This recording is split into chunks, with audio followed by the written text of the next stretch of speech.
Hello!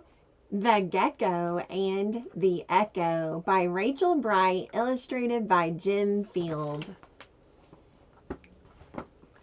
On a tropical island that rose from the seas, where the welcome was warm on the coconut breeze, one little gecko, flamboyant, expressive, felt quite unique and extremely impressive.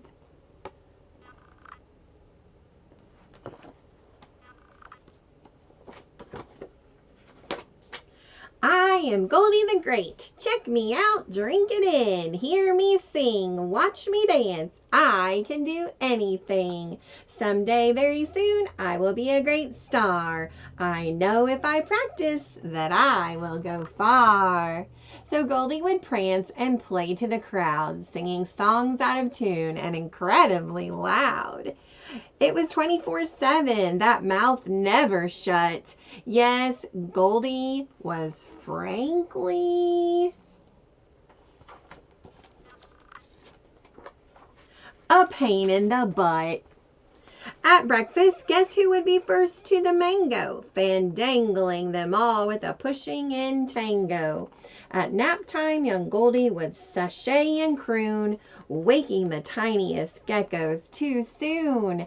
And under the moon, when the whole bay would dance, there'd be hops to the front at every chance. Day in and night out, Goldy just wouldn't stop, with no care where to tread on the way to the top.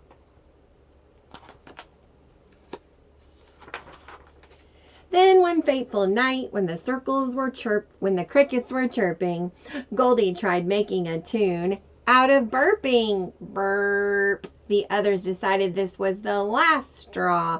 They just couldn't take Goldy's gifts anymore.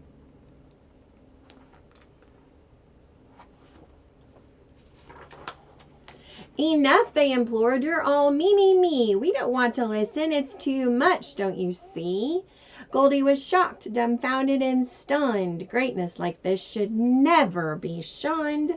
They were just the wrong audience, that was a fact. It was time to go elsewhere to practice this act. So with an indignant swish whip of a tail, Goldy flounced off on the Red Canyon Trail.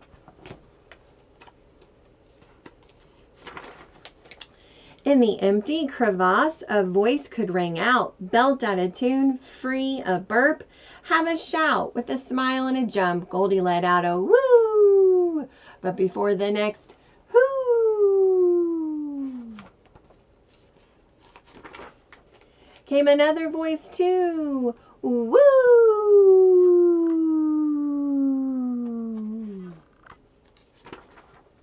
But no one was there, so who'd wooed on the who? There just wasn't room on this rock stage for two.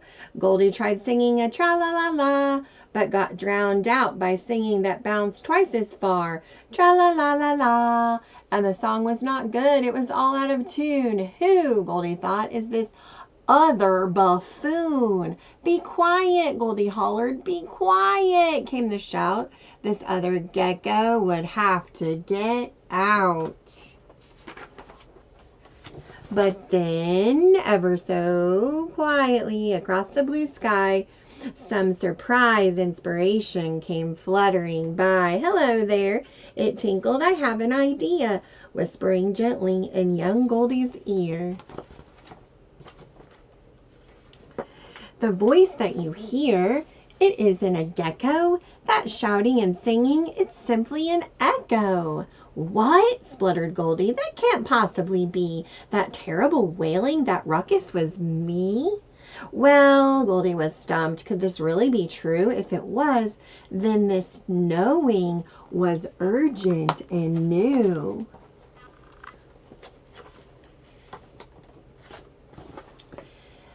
The koa said, greatness, it's not what you do, but how you are doing it that matters too. Goldy felt changed. A new day is dawning. I must hurry back to my family this morning. I want to return to my sparkling bay and perform in a new, very different way. So at breakfast time now, Goldy says, after you. with a slow waltz reverse to the back of the queue. When babies get tired and are closing their eyes, Goldy hums soft, snoozy, hushed lullabies. And under the moon, when they gather at night, Goldy just can't help but groove in the limelight. But now those maneuvers are mindful and kind for all those in front and all those behind. Uniting all geckos to dance and to sing, making them feel they could do anything. This was real stardom. Who would have thought, with fan clubs and fame of a much better sort? Yes, Goldy found out what true greatness can be, not just for one, but for you and for me. Whatever our journey, whichever our track, what we send out will come echoing back. And so, if we know that we get what we give, then giving out love is a great way to live.